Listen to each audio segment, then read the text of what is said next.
I am Dave March, and this is the Land of Confusion Ricochet show, the show for members, by members, where we interview members. And this is my co-host, the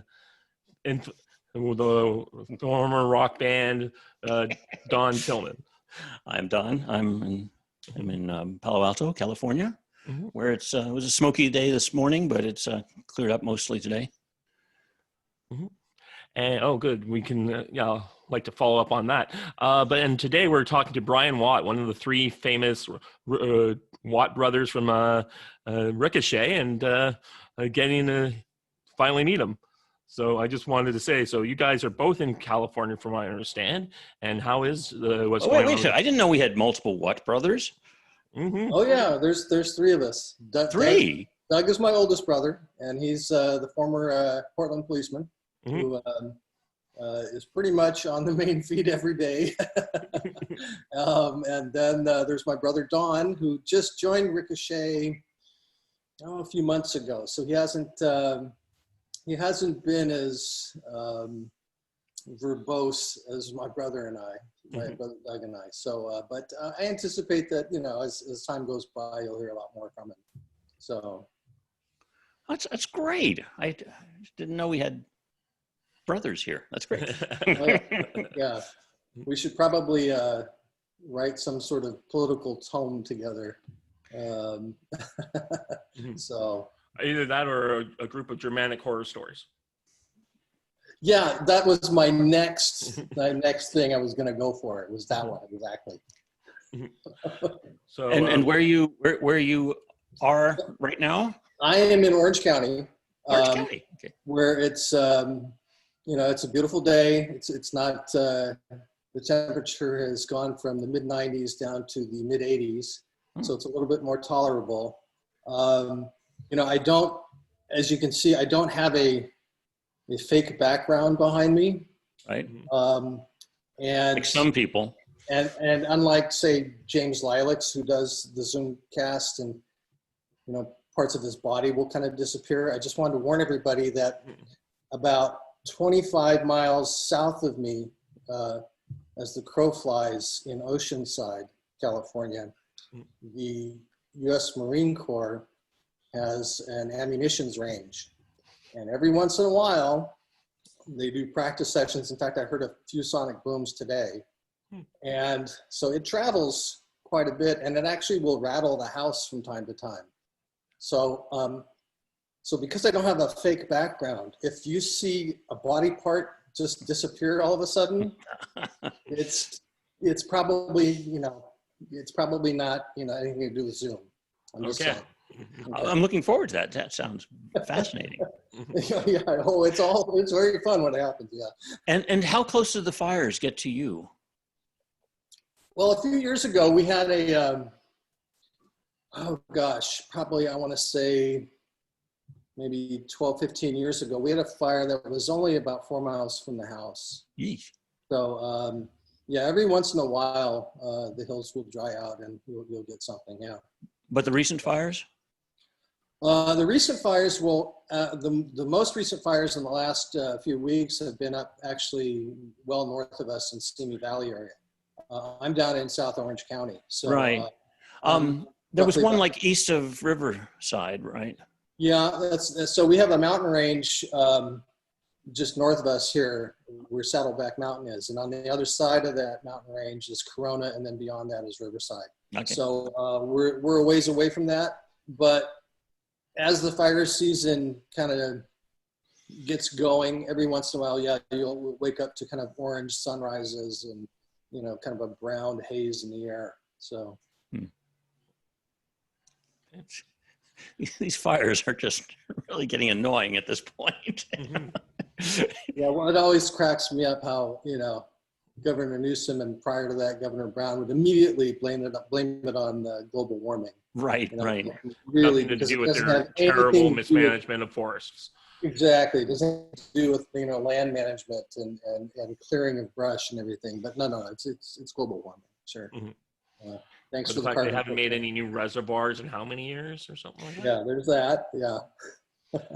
I used to be a big fan. I am still a big fan of the late Jerry Purnell, and he ran this website called Chaos Manor, and he did not appreciate. He let me know exactly what was going on through his blog. So, well, I had California.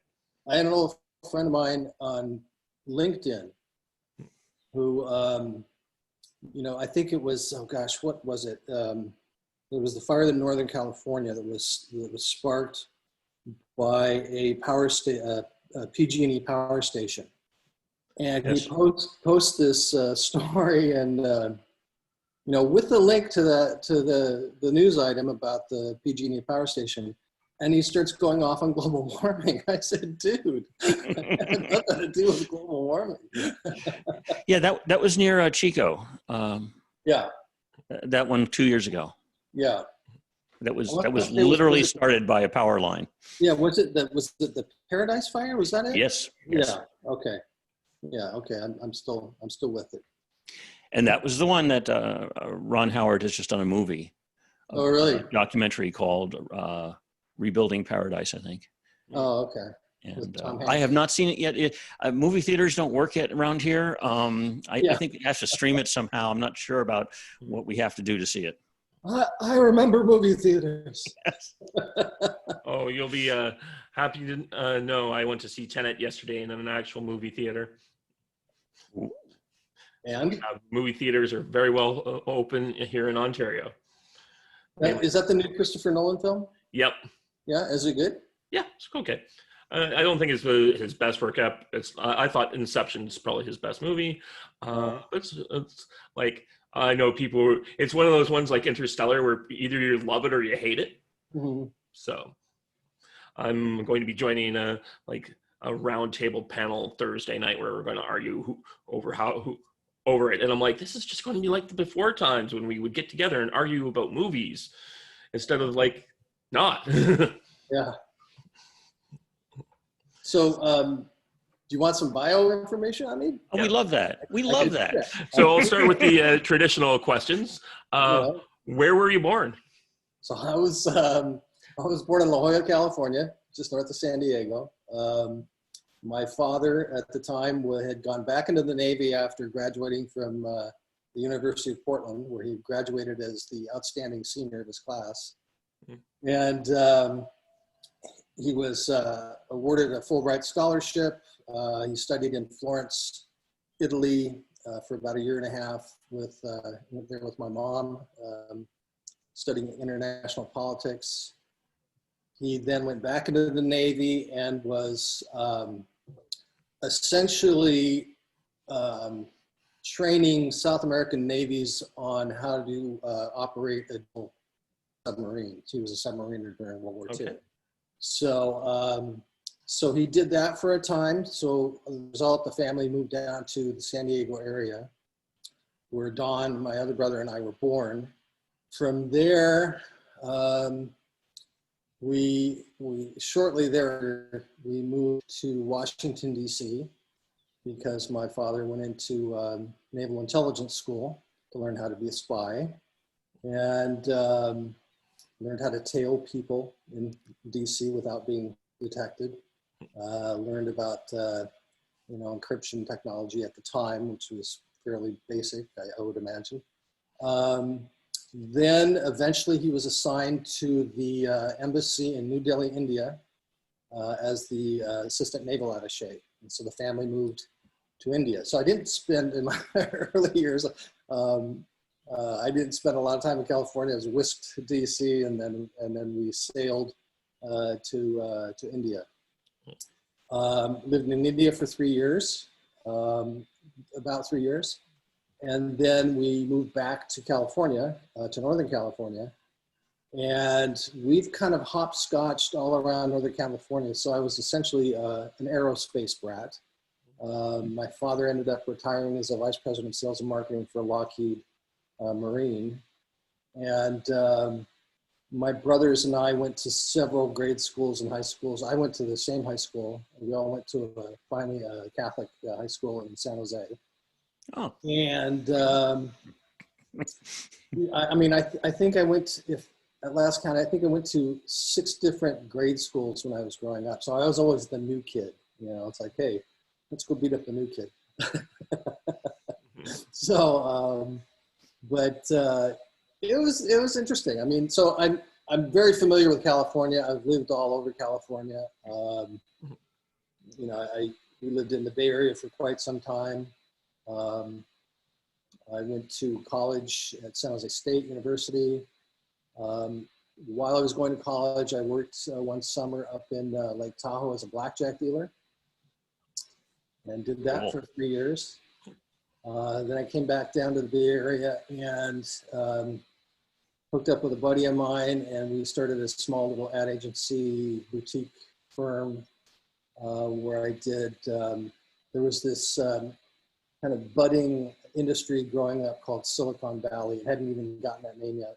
So we were doing some brochures for this little company called Apple. I don't know if you've heard of them. And they had this killer computer called the Apple II. And they had an education program right out the gate. And so we were doing brochures for them.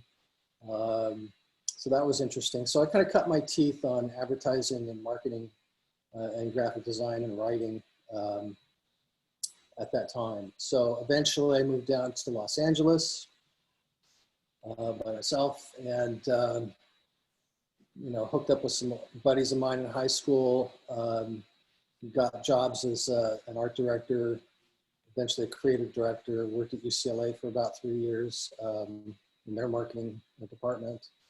And then I started my own agency, ran that for 5 years in Newport Beach while I was still living in Brentwood, California. So I was commuting about almost 2 hours a day, or 2 hours each way, commuting to my office in Orange County.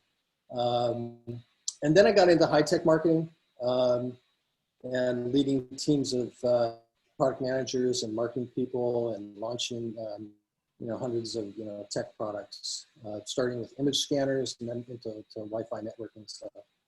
Cool. So, yeah. Very cool. Yeah.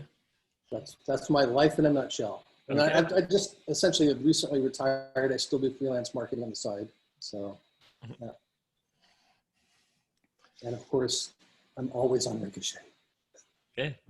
So I was going to say what was it like growing up there, but you've already kind of covered that one. So why don't we talk about, do you consider yourself a conservative libertarian or a classical liberal? Probably a conservative, but it's just, you know, really the label classical liberal really should be conservative. I mean, it's essentially the same thing, but you know, I agree. But for lack of a, you know, I guess for shorthand, yes, I'm a conservative, and you know, I came from a conservative family, so I mean, obviously the influence was great there.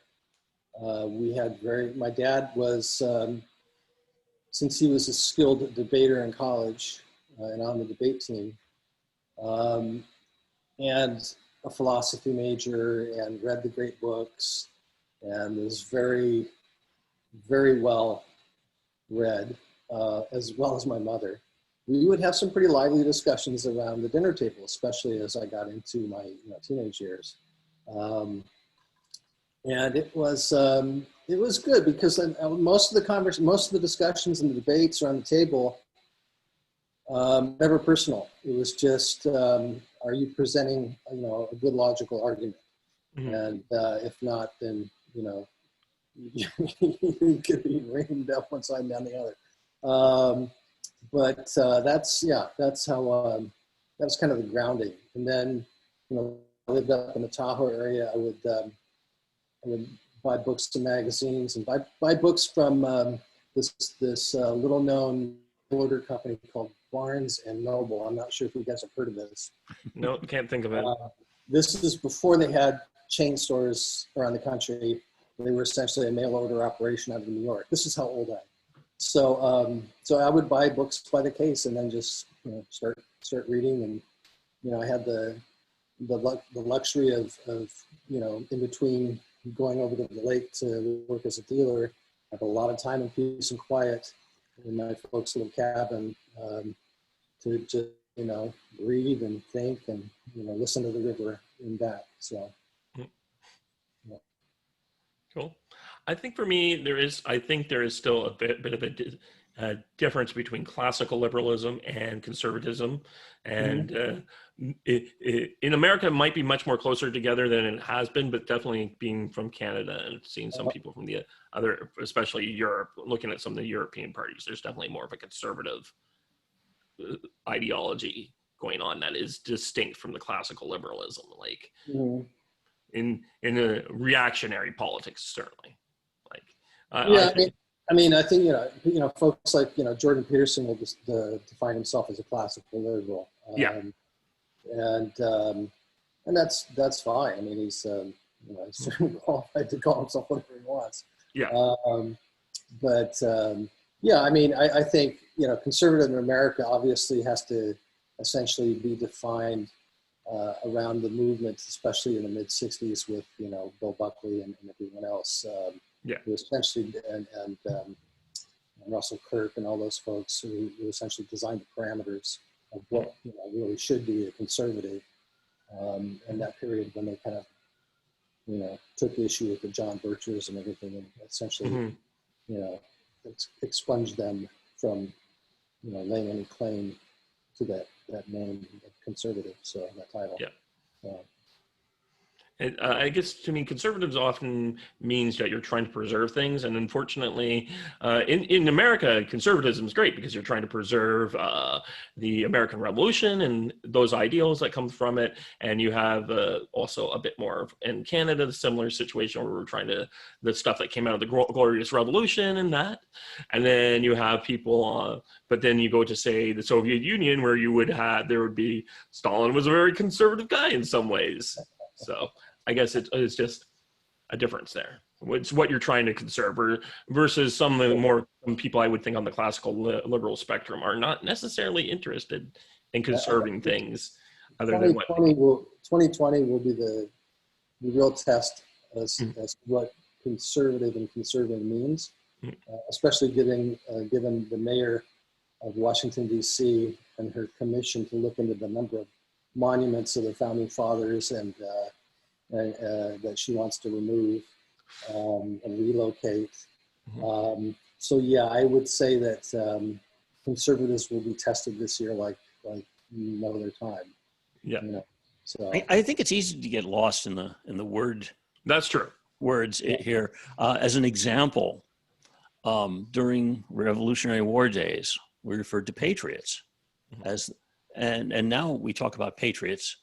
You say, well, if we talk about patriots, they're true to the founding of the country, but patriots back then should have been true to the crown, which was the country at the time. So how does that work? How do you work you call those guys loyalists, and then they moved to Canada. And the answer is they made up the word patriots. It didn't mean anything. They invented the word. It wasn't used before. True. And now it means, it means very nationalistic, very towards the Constitution of the country. But the word meaning to be a patriot, right? Yeah. I mean, it's certainly not considered left wing to be a patriot. Right. The Democrats never invoke or speak about patriotism. Unless they're lying to their teeth. So how did you find Ricochet? Oh gosh, I think it was a long time ago, right? Yeah, it was a long time ago. I've been a member for, I guess, going on 11 years now. I was flipping on YouTube for some reason, browsing around there, and I came upon the Hoover Institution interview with Peter Robinson, Rob Long, and Jonah Goldberg. And they were talking about this new site that they had created called Ricochet. And, there was actually, most of the discussion had to do with, Ronald Reagan's, what's the famous speech in '64 when he, a time for choosing speech, right? The Goldwater speech? Yeah, the time for choosing. So Time for choosing, yes. yeah, most of the discussion was around that.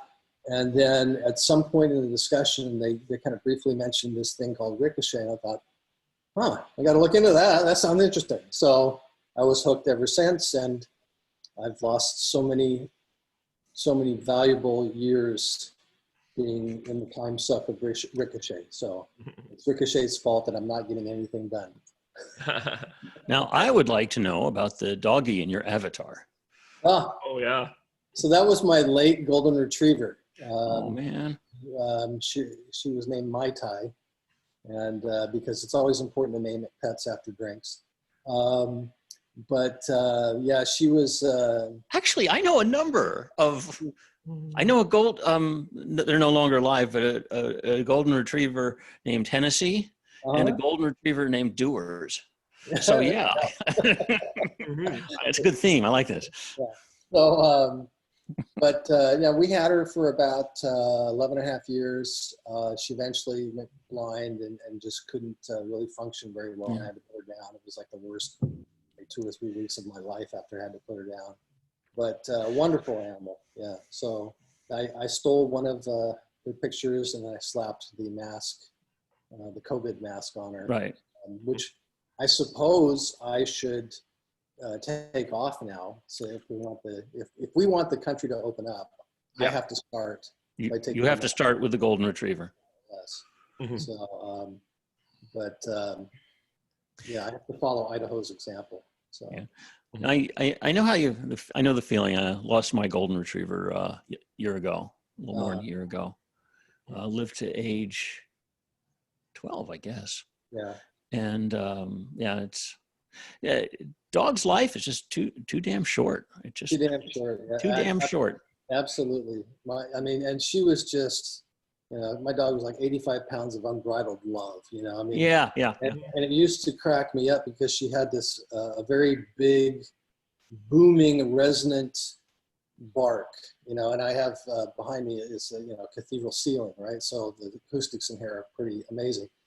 But a solicitor would ring the doorbell, and of course she'd go like this, and they thought the Hound of the Baskervilles was behind the door or something. And I'd open the door, and the solicitor would already be out on the sidewalk about 50 feet away, saying, "Yeah, hi, is the dog vicious or what?" It's like I'm like, it's a golden retriever. Yeah. So yeah, it was. She was a wonderful animal. So it's my homage to her, to use her as my avatar. That's great. Yep. No, I have a similar Ricochet story. So for me, I was watching him interview Peter Robinson interviewed John Yoo, and they were talking about something that happened on Ricochet, and I'm like, what's this thing they keep talking about Ricochet? Yeah, John Yoo he's fun to listen to. He's got a great sense of humor. Yep. Ooh, John Yoo is giving a talk soon next week. Here. We have a Here in Palo Alto? yeah, we have a conservative your libertine group. meeting, as Arizona Patriot put it.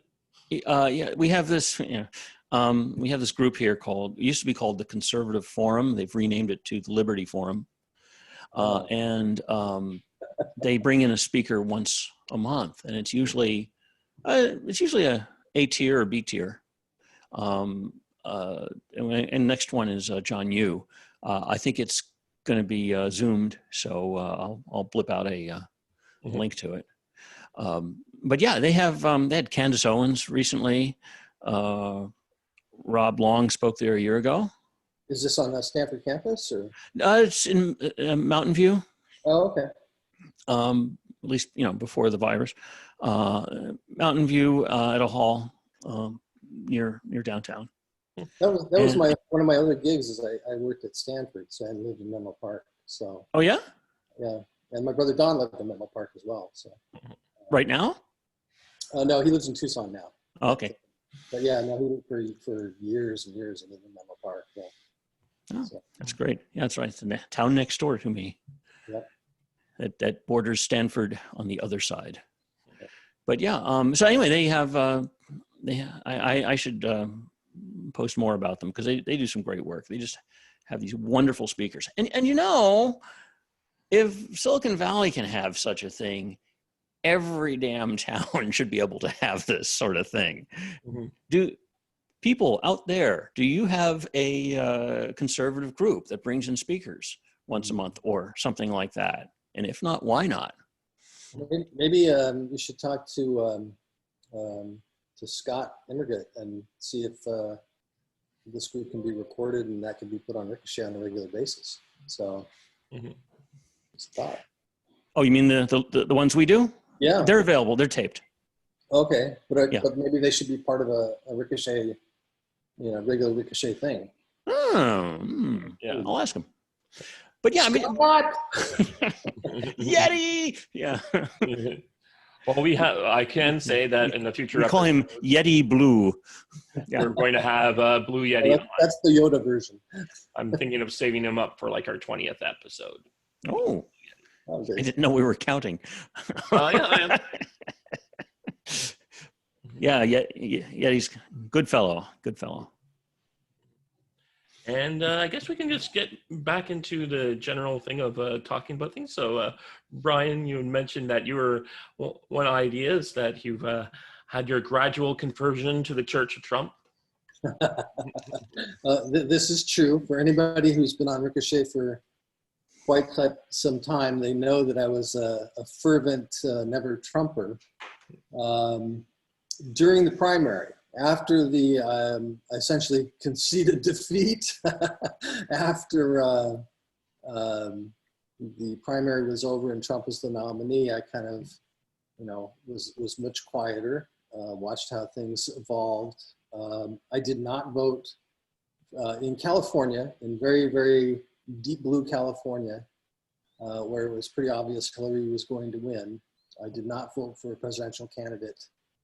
On that election, I have voted for local politicians. My congresswoman, by the way, is Katie Porter. She is the famous congresswoman who dressed up like Batman during a Halloween, on Halloween one day and paraded around Capitol Hill in her Batman outfit. That's my congresswoman. She's a Democrat. Okay. But at any rate, no, I slowly converted as I saw that he was not becoming a fascist dictator, as he was not, essentially engaging us in a third world war, and he was actually. I wrote a post that he wasn't going to nominate conservative judges, and I was 100% wrong on that. So it was a pleasant eye opener that he wasn't the monster that I and admittedly and I and others had made him out to be. The folks at the Lincoln Project still haven't figured this out, but that's a whole other discussion. But yeah, I just generally came around, and especially later as you see, as you saw the turmoil at the Kavanaugh hearing, you realized just how crazy and unhinged and almost demonic, or not almost demonic some of the opposition is. To Trump. So true. And it's just that was quite the eye opener. But at that point, I'd already been, quietly supporting the president. But yeah, it was a conversion, and I was wrong. Yeah. I mean, not that I didn't have good reason to hold the opinions that I did, because we all know that Trump is not the most articulate human being on the planet. We all know that he's probably not as well read as he should be to hold the position that he's in. But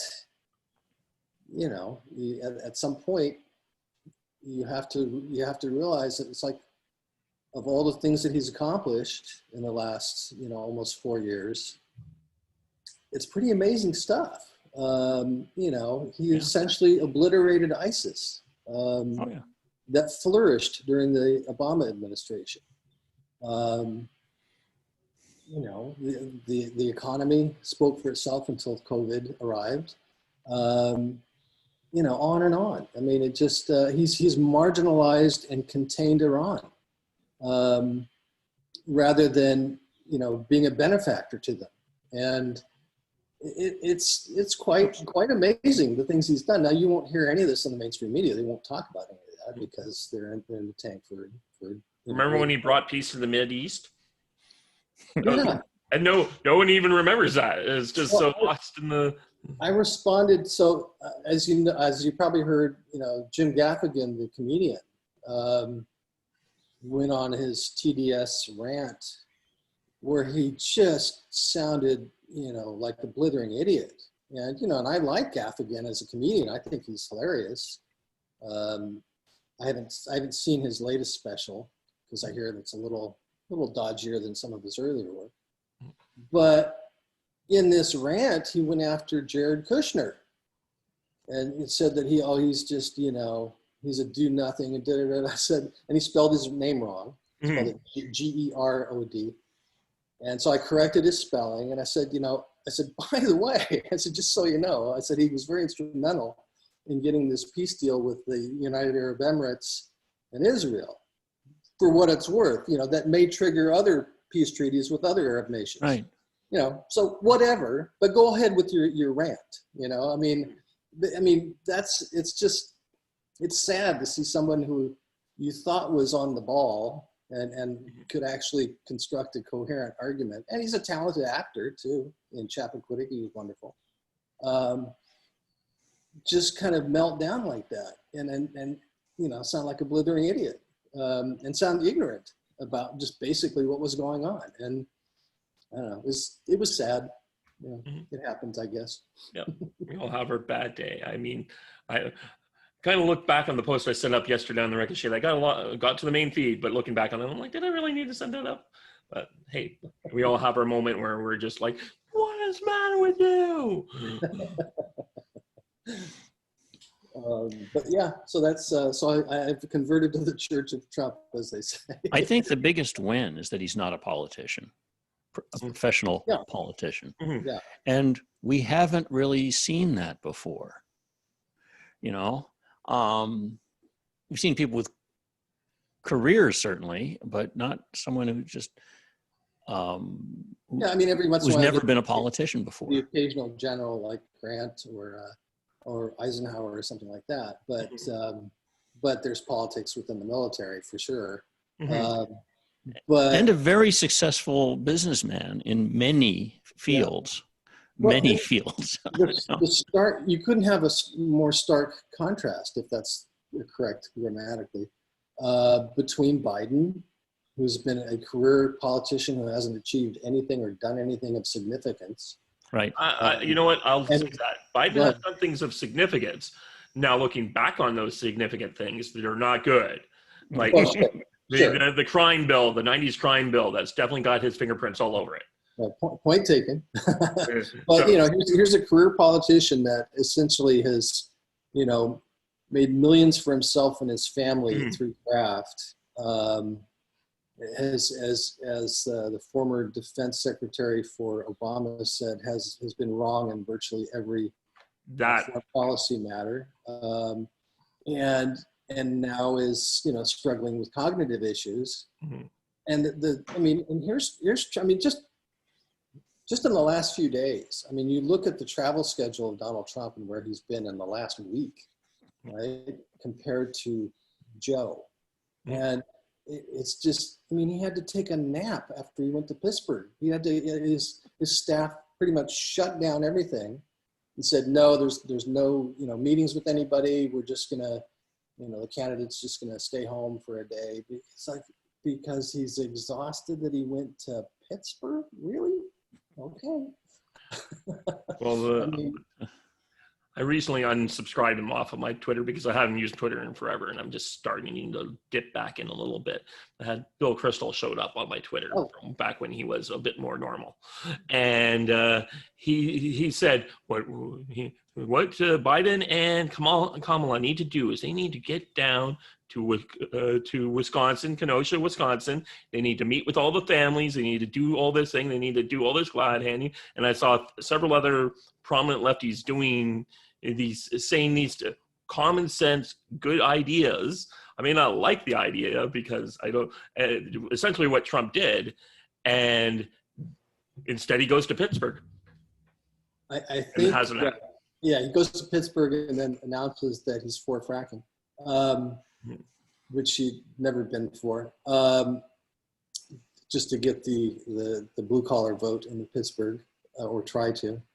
It'll be interesting. He's going to, theoretically, I think, what is it, tomorrow he's supposed to be in Kenosha by Yes, tomorrow.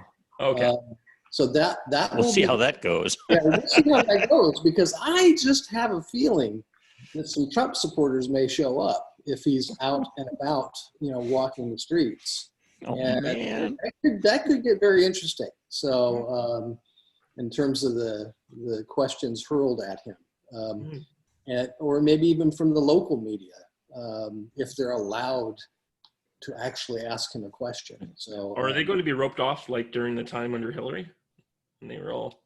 yeah, I don't know. I mean, you saw John Gabriel's Photoshop of him in essentially the Pope Mobile type thing, where he's hermetically sealed under glass and everything. And it says, "Don't tap the glass." Tap the glass. But yeah, I don't know. I mean, I would imagine that he's going to be out and about with a mask on his face, talking to probably the mayor. I'm sure the mayor, since he's a Democrat, will show up and escort him around. The mayor, who probably should be recalled immediately. Well, in defense of that mayor, from what I hear, is that he and his city council basically called up the governor and told him that they needed to bring the troops in and begged them to call Trump and send in troops. So they're all Democrats, but they did say, like, it's their city that was on fire. They're like, what the hell? They're not crazies from the left coast. Possibly. Or some of them, I don't know. I'm not definitely sure. heard reports that they're the reason why they called up the governor and begged him to do it. Yeah, I don't know enough about the timeline there, how long they took, because clearly there's a lot of destruction there. Oh yeah. And I don't know if this was a case of, we're so used to it now, but I don't know if this was actually a case of the police being told not to arrest anybody. I think I just don't know. I think on the first night they were told to stand down because maybe these guys bought into it. But the second night, when they went out and when that kid shot those guys, the cops really showed up in force to take care of that. And I think my understanding is that in Kenosha, none of the businesses they don't riot. The insurance companies refuse to cover riots. So, now we have a number of Wisconsin people in Ricochet. Yeah. My connection is tenuous, as I went to school there many years ago. Beautiful school, Madison. But we have a bunch of Wisconsin people. It'd be good to get their input on this. Yeah, that's true. Yeah, my radar went up when it took the shooting and killing of 2 looters in Kenosha before the Biden campaign woke up and wanted to say something. In other words, they've had 3 months to condemn what's been going on in Portland and elsewhere around the country, New York, you name it, right? Atlanta, Minneapolis. And I guess the conspiracy theorist in me says that somebody on Biden's staff was absolutely aghast that an actual looter got shot and said, well, now we better say something, right? Because God knows we don't want more looters to get shot. And then all of a sudden Biden speaks up and says, well, I condemn it. He won't name Antifa or BLM by name. Still, to this day, he had an opportunity in the press conference. Antifa doesn't exist, don't you know, Brian? What are you? Well, yeah. According to Jerry Nadler, yes. But yeah, so you had an opportunity today to name Antifa and BLM. Didn't say it. You won't, so you think, I don't know, conservative protesters will surround him like they did Rand Paul and say Antifa and say BLM? Probably not, because we're more polite. But But yeah, I mean, it's just that kind of struck me as interesting. It's like he's had all these months with all these incidents around the country, and now all of a sudden, after two leaders get shot, he speaks up. It's like Three got shot. Yeah, three got three shot. got Two shot, got two killed. died. Yeah, three Two- got shot, two- two died. Yeah. Did you have you watched any of the video of that incident when that Oh happened? yeah, yeah. You can't really hear it, but I'm told this is what they said. They've got, I guess someone cranked it up higher, the volume higher than I did. But when there's the line of skirmish in front of the gas station of the, I guess, militia is the best way to describe them. They all look like they were playing that video game, The Division. And one of the rioters is screaming at the guy, and he says, well, this is what, when you defund the police, you get us. Yeah, wow, that's obvious. Yeah. So, yeah, I'm amazed how the kid with the shotgun got three guys, all who had extensive criminal records. I mean, what are the odds? Yeah, one who was brandishing a pistol, right? I mean, one was at least. Yeah, and shot but they all had criminal records. Looters out there. The first guy he shot, there's a confrontation with at the gas station with those guys, and he is, as far as I can tell, a white supremacist, not neo-Nazi skinhead. Is the best way I could describe that guy who got shot and killed, the first one who died. And one of them was a pedophile, right?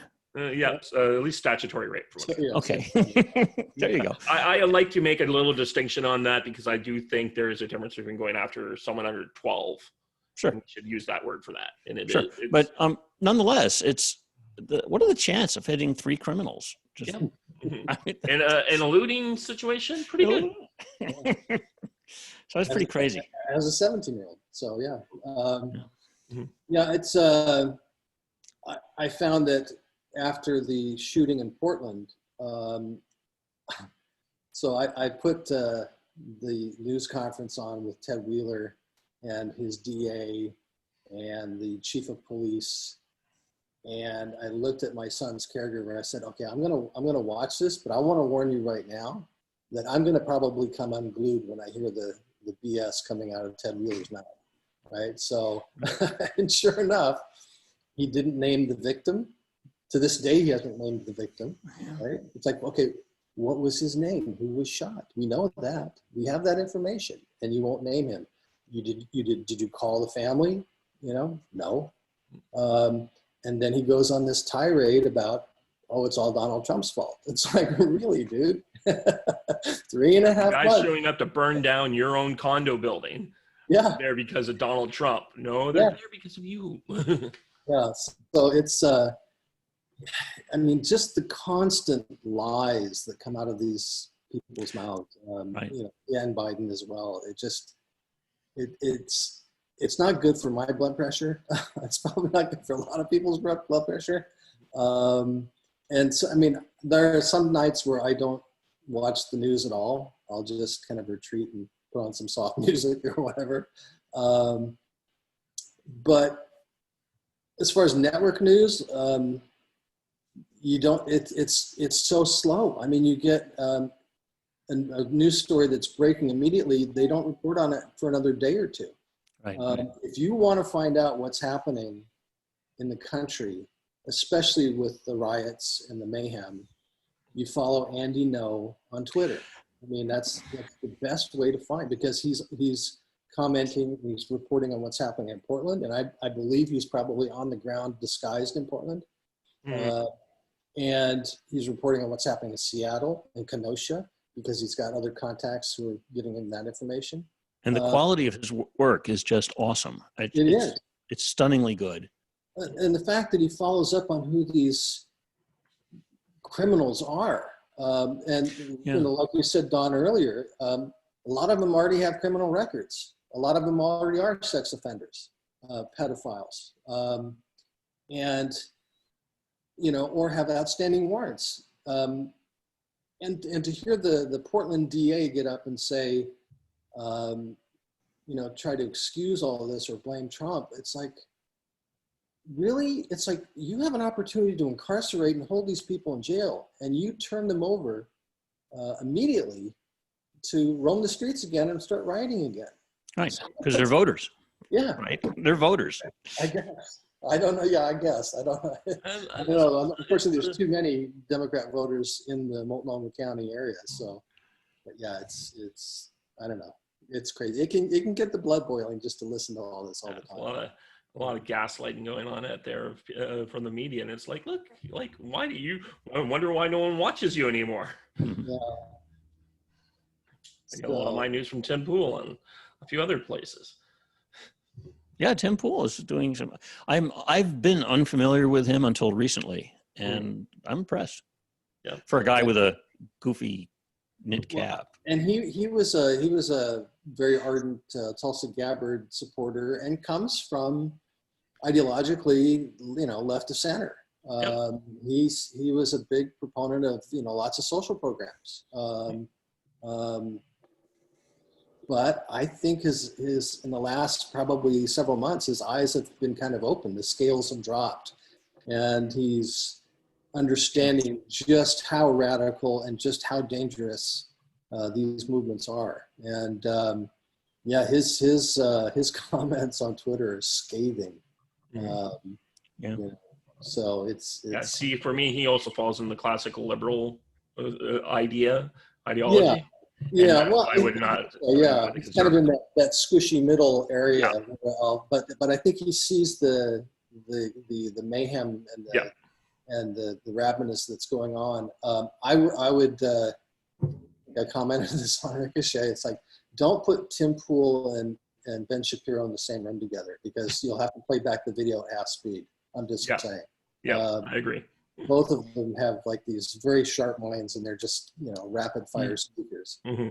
But yeah, he's fascinating. I mean, when he took apart Jack Dorsey on Joe Rogan's podcast, that was fun to watch. I mean, he just called his BS several times, and he's a smart guy. He's fun to watch.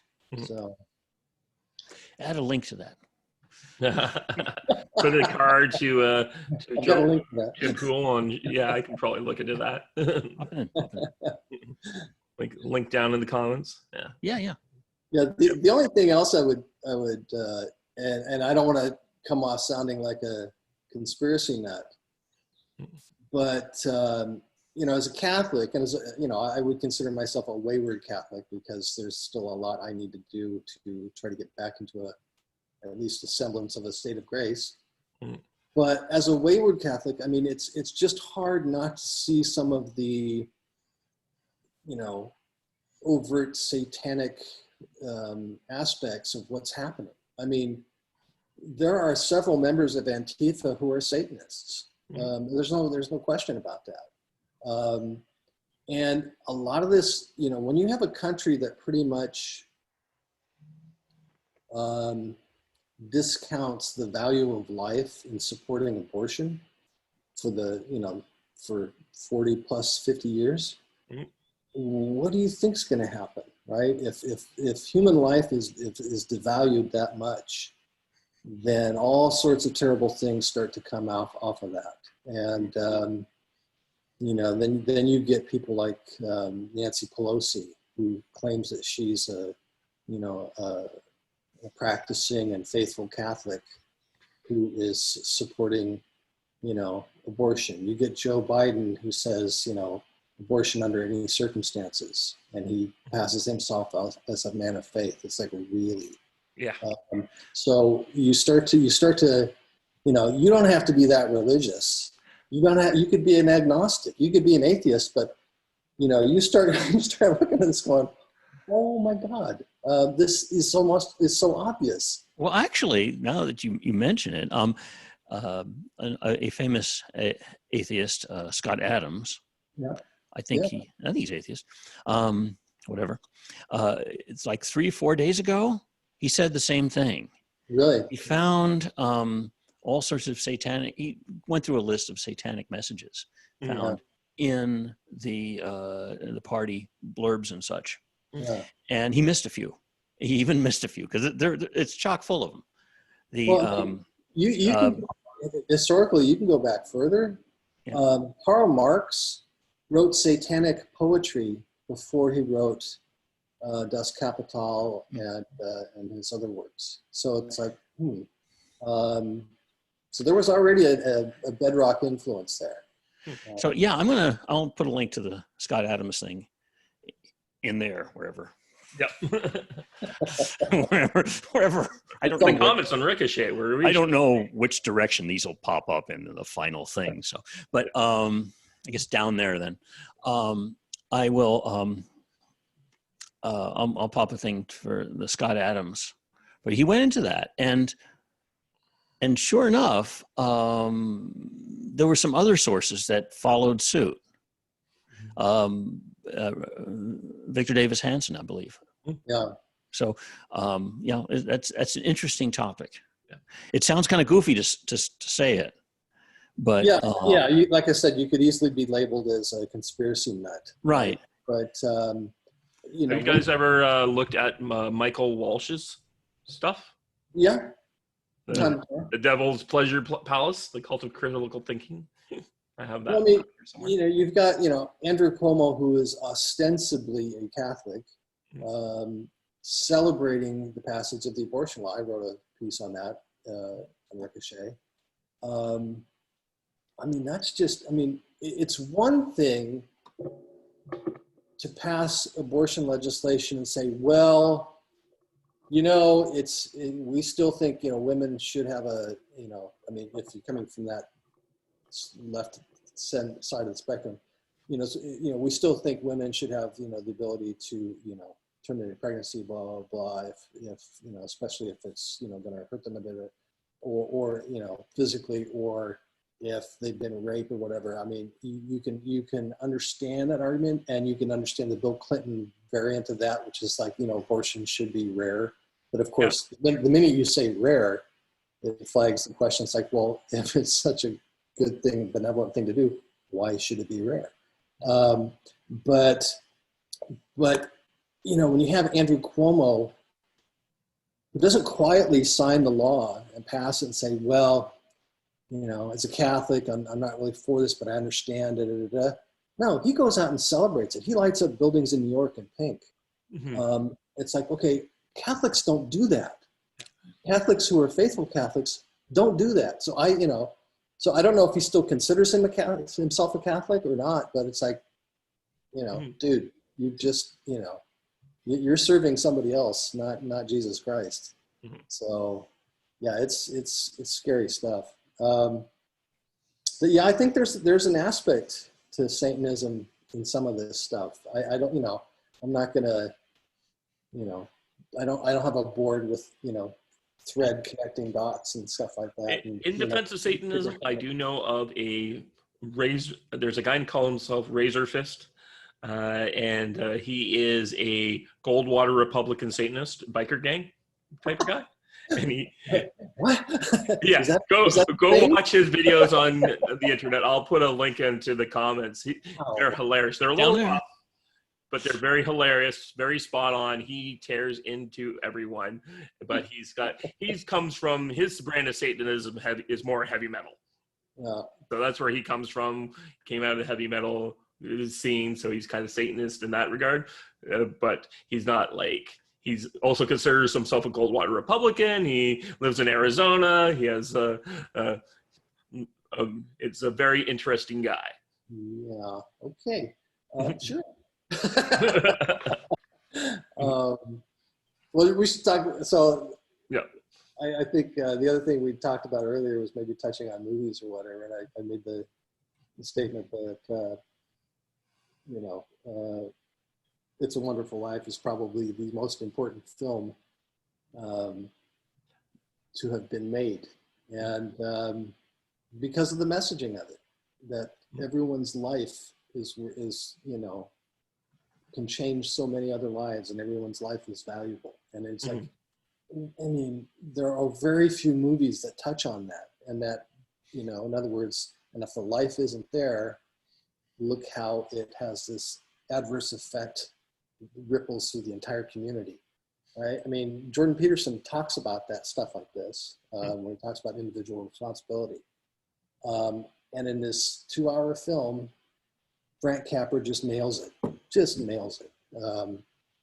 And for that reason, I mean, I know I have a friend who was contemplating suicide the night that movie came on, and watched that film and completely snapped him out of it and realized what a terrible thing it would have been to do.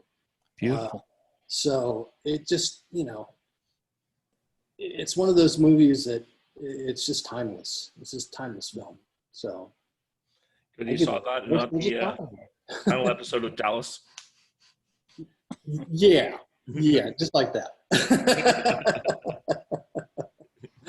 So, but at any rate, yeah, I think,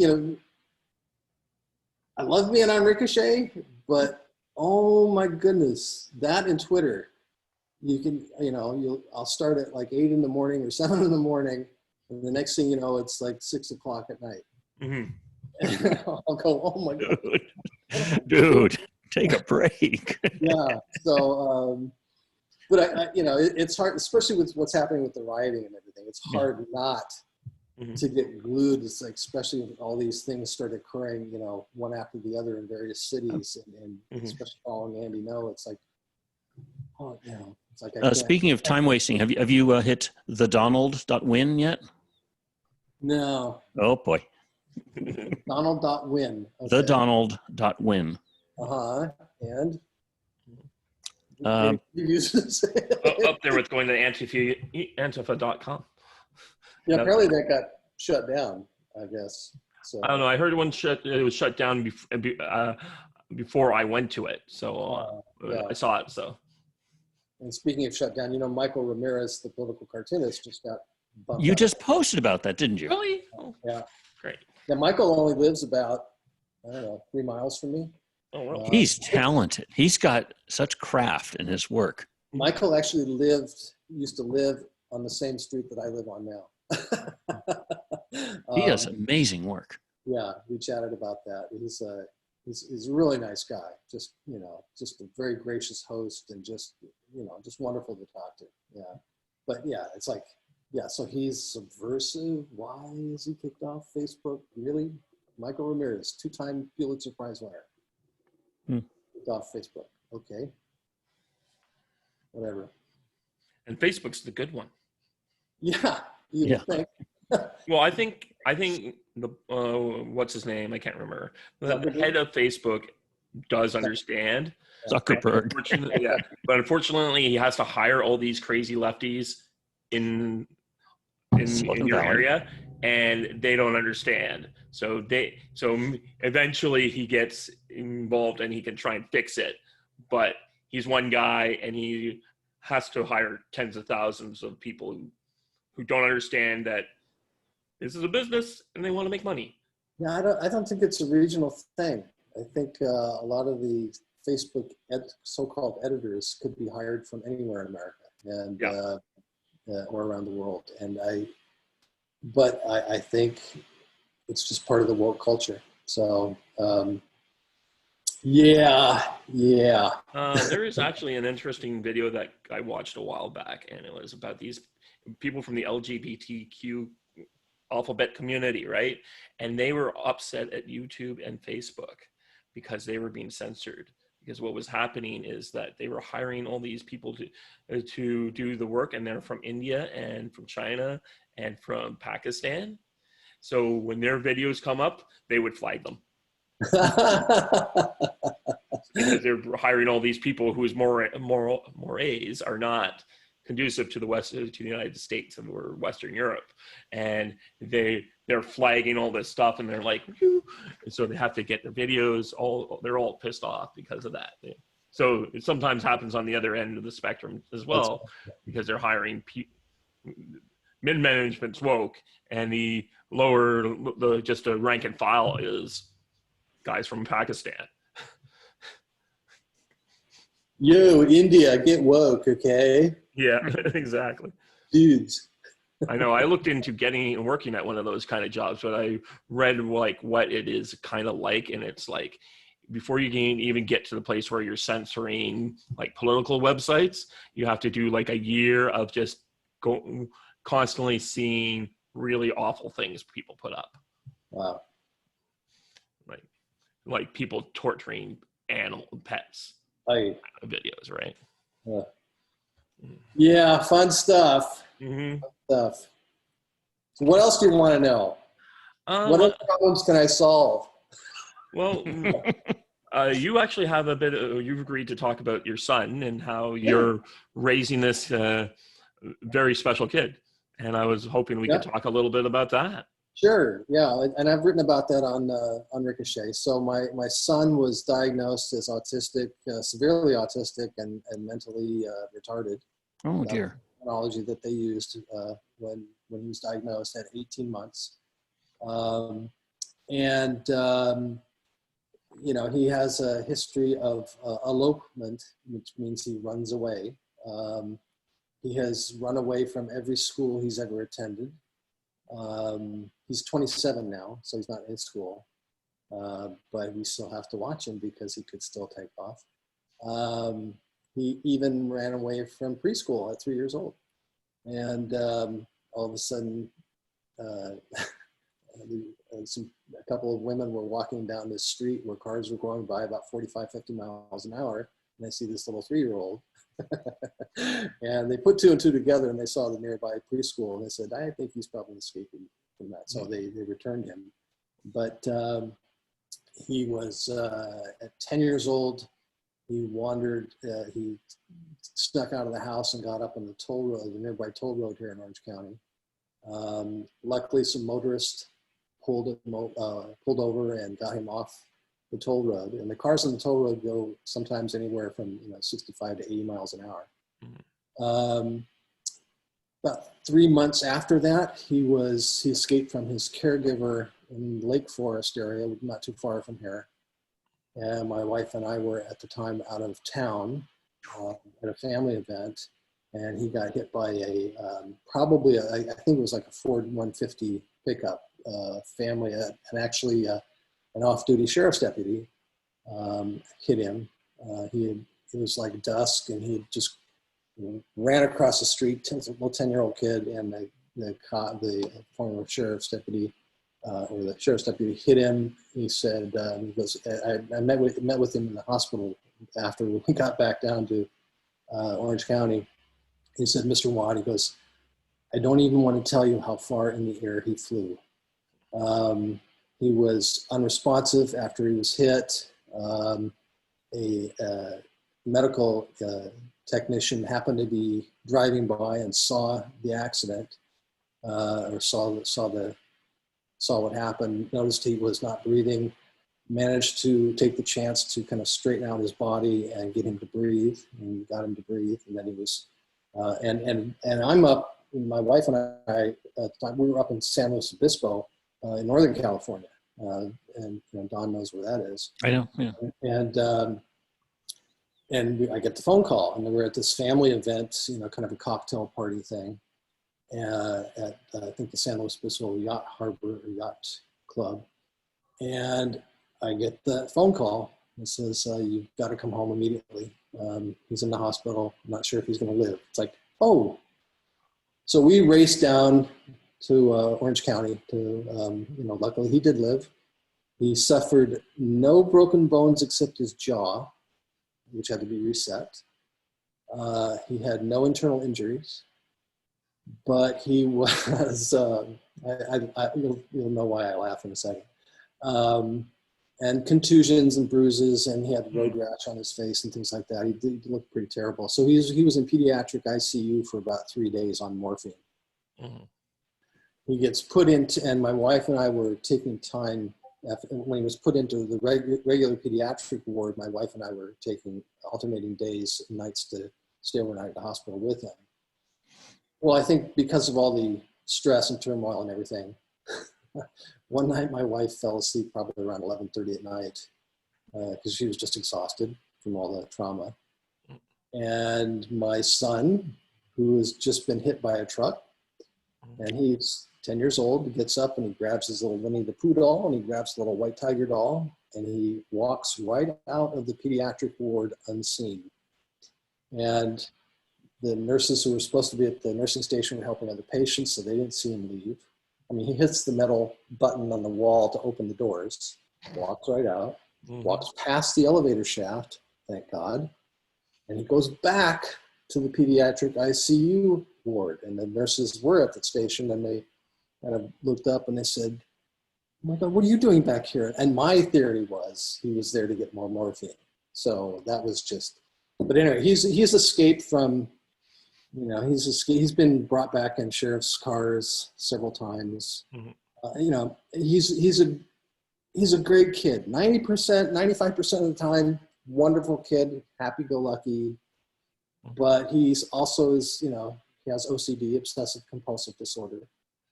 He's bipolar, so he can be extremely animated and fun sometimes, and then all of a sudden he'll get a dark expression on his face, and he'll go, "Oh, watch out!"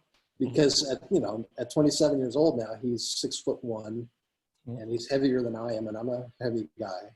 And so I was telling David earlier, if he doesn't want to move, you can't move him. So, but yeah, it can be a challenge, needless to say. But love him to death. I mean, it just. But yeah, you gotta keep your eye on him because he still has that. He'll get that kind of strange look in his eye, like when he wants to, take off, and that's when you have to be on. You're always on alert status with him. So, but he loves Disney videos. I've seen every Disney video known to man. He loves Star Wars. He loves Hitchcock movies. He especially loves Vertigo. Okay.